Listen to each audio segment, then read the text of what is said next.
Lo que vemos, respiramos, olemos, las guerras que vemos y la hipocresía que vemos y también no sabemos, toda es generada por un gran diseño geoestratégico. Han dibujado y han diseñado un plan para controlar todo, dice Irán. Y señala como culpable al malo de malos. Irán señala a Estados Unidos, eso dice. Soy Roberto de la Madrid y esto que es suyo, Detrás de la Razón. Preguntemos. Raptor 1, focus. Enemy airbase active, incoming threat zone. Raptor 1-1, Fox 2. Raptor 1-1, splash. Focus, copy, kill. Mission clean. Raptor 1-1, return to cap.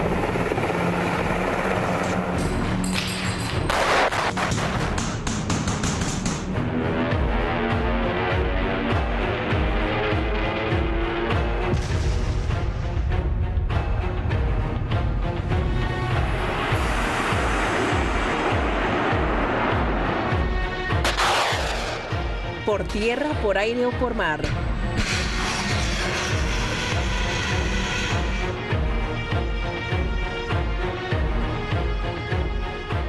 Estados Unidos tiene rodeada la región y es precisamente esa intervención militar la que causa la desestabilización, afirma el canciller de Irán.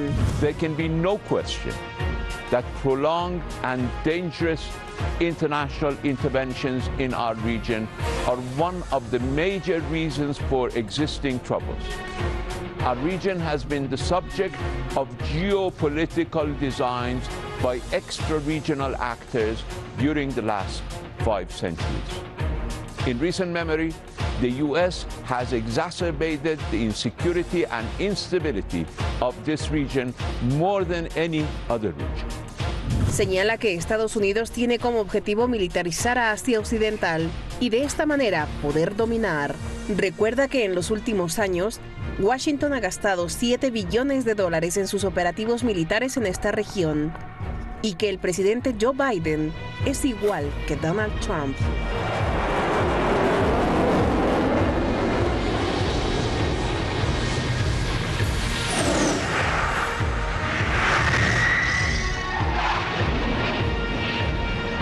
Otros países de la región como Turquía también cuestionan las políticas injerencistas y de ocupación de Washington. Urgen a los países de la zona a estar unidos contra los invasores y luchar contra el terrorismo. As I mentioned, our region has huge potential, but it also has problems, including terrorism. Our common neighbor, Iraq, is a case in point. It has a huge potential. It has the necessary human and natural resources to stand on its feet again.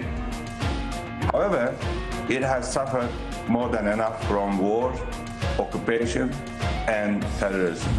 Desde Siria, también se levanta la voz condenatoria contra las hostilidades de Occidente hacia la región de Asia Occidental. The terrorist gangs that have come to Syria from so different countries in the world, but financed and supported by the well-known countries like France, like the United States, like the United Kingdom, like Germany, and many other European countries. Damasco insiste en que sin un cambio real en el comportamiento de Biden y la Unión Europea, no se producirá ningún cambio real en la comunidad internacional.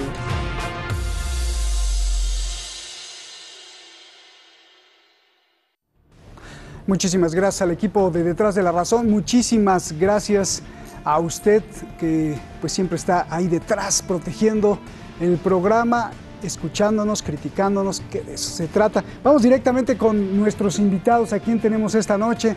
Pues usted lo conoce muy bien. Maestría en la Universidad de La Haya, Países Bajos, investigador en economía y experto en geopolítica y finanzas. Investiga el flujo del dinero, como usted lo sabe y siempre le digo, para entender entonces las guerras y las mentiras. Francisco Javier Martínez, un placer.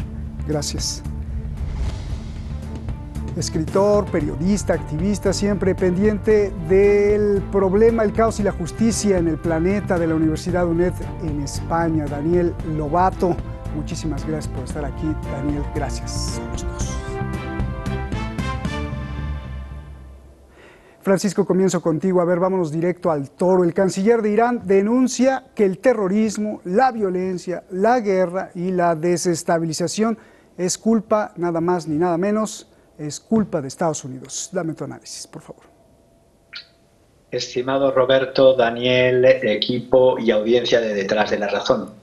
Las administraciones norteamericanas en política exterior, aunque cambien las caras, aunque cambien los perros, mantienen el mismo ladrido.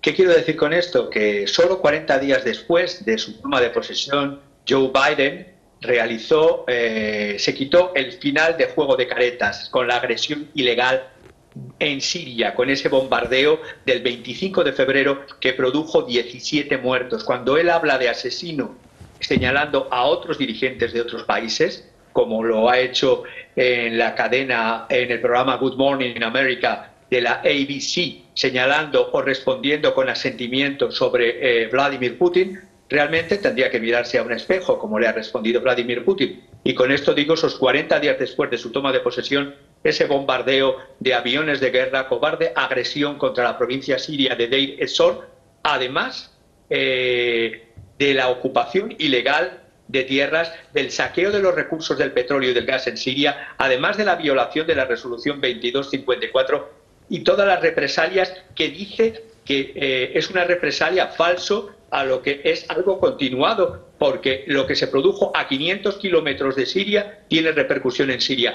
Esto lo único que busca es estrangular la economía siria, evitar la reconstrucción, que los sirios hagan cola para el pan, para la gasolina, durante horas, o que no puedan reactivar las fábricas, las escuelas ni los hospitales. Pero es lógico, si en su equipo ha nombrado a él, el primero, y los 4 jinetes del apocalipsis que forman con él, William Barnes como director de la CIA, el segundo de la CIA, David Cohen, llamado gurú de las sanciones, sanciones que no son más que terrorismo económico. Y por último, Anthony Blinken, ese que decía que America is back.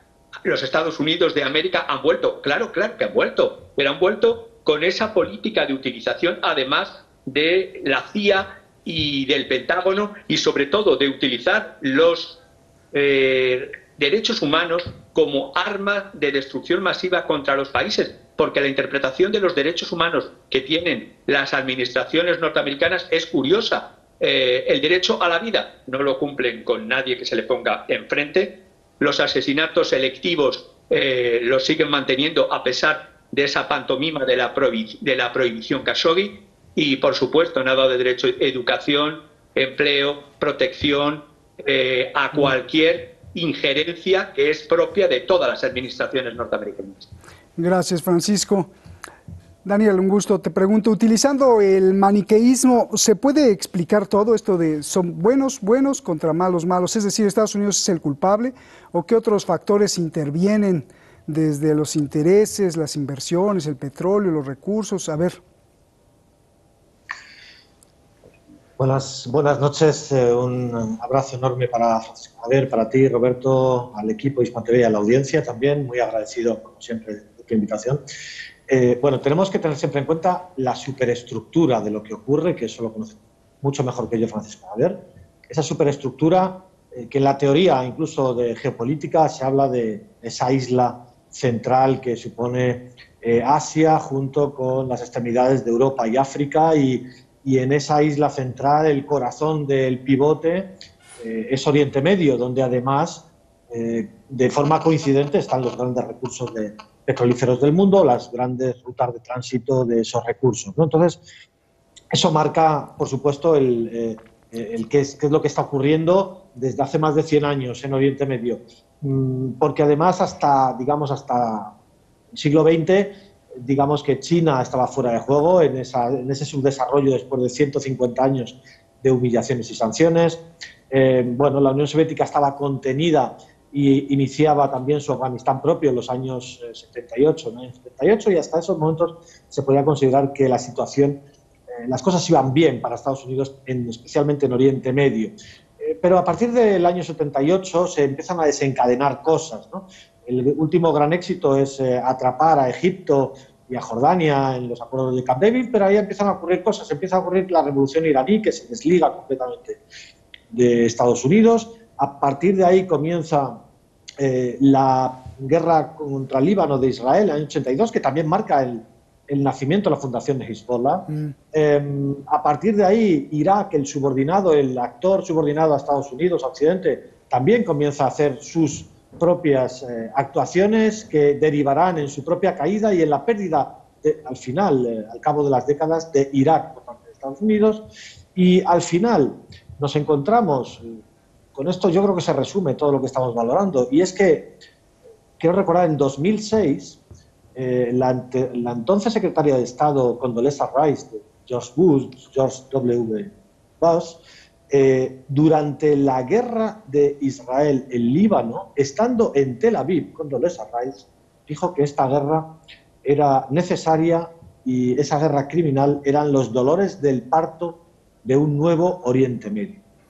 Ese es el nuevo Oriente Medio que desea crear Estados Unidos en ese intento de mantener esa hegemonía petrolera, Oye, Daniel, capitalista, imperialista, y en un arco, y acabo ya con esto, un arco de inestabilidad constante desde Líbano hasta Afganistán.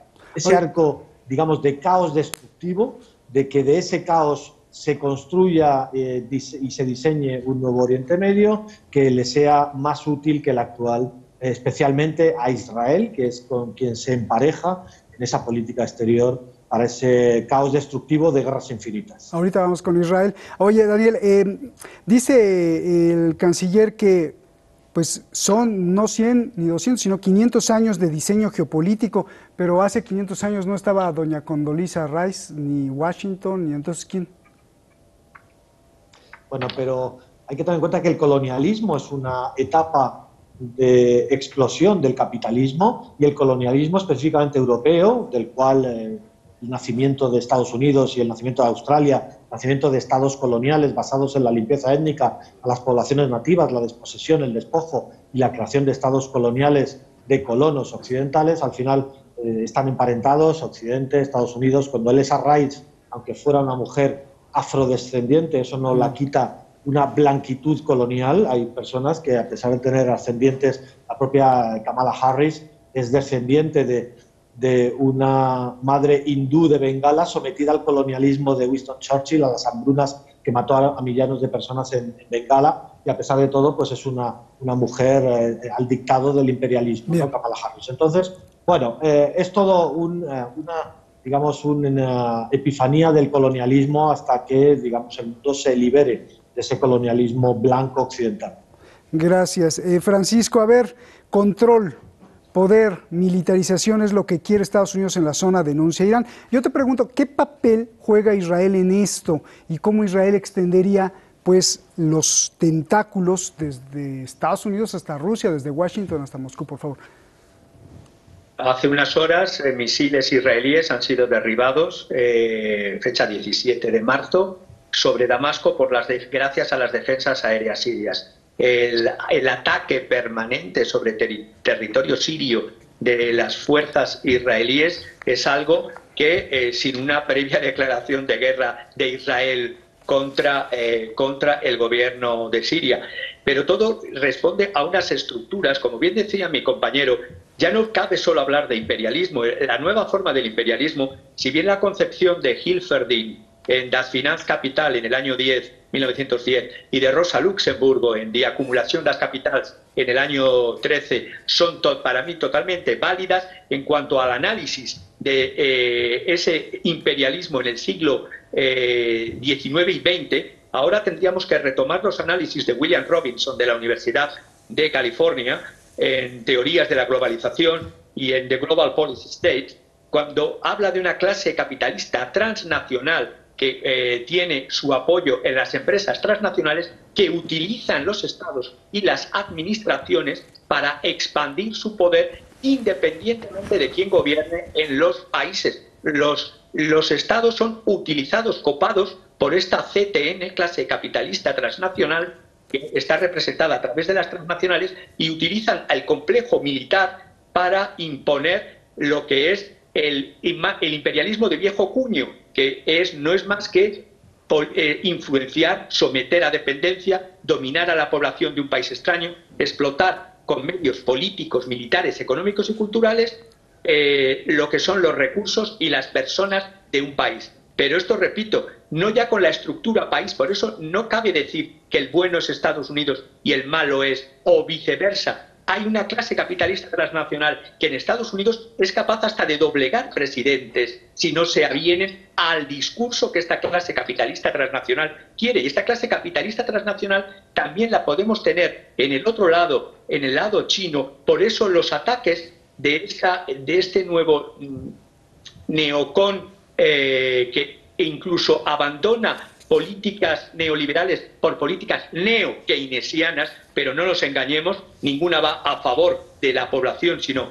para intereses del capital. Lo único que hacen es no se enfrentan a China y sí entran en conflicto directamente con la Federación Rusa, y ya no cabe hablar de atacar el comunismo en Rusia, porque en Rusia no existe el comunismo, son intereses económicos estructurales, es decir, la ruta del Ártico, el control de los estrechos, el control de los recursos petrolíferos y gasísticos. Y diría, además, para terminar, dos documentos que tengo que se ve claramente cómo esto está,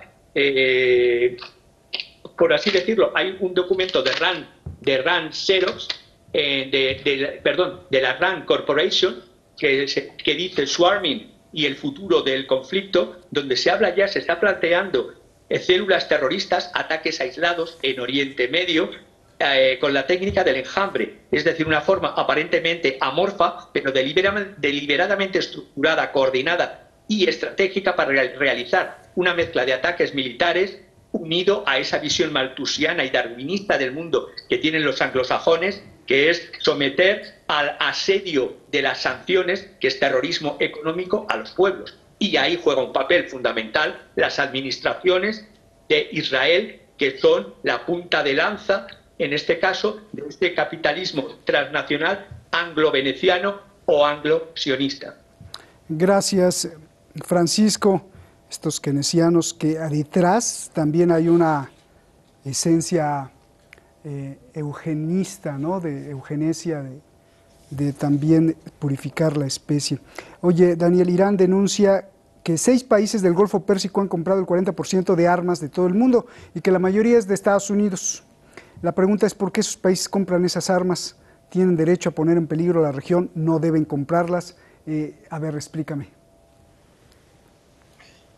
Bueno, decía el escritor palestino asesinado por Israel, Ghassan Kanafani, que había 3 enemigos del pueblo palestino. Uno era el imperialismo y el sionismo, y otro eran las oligarquías del mundo árabe. También algunas de las oligarquías palestinas, pero las oligarquías del mundo árabe, ya desde los años 30, el rey de Irak, en aquel momento era un reino Irak, el rey Abdulaziz de Arabia Saudí, le pidieron al pueblo palestino, le exigieron al pueblo palestino que se rindiera ante los recién llegados.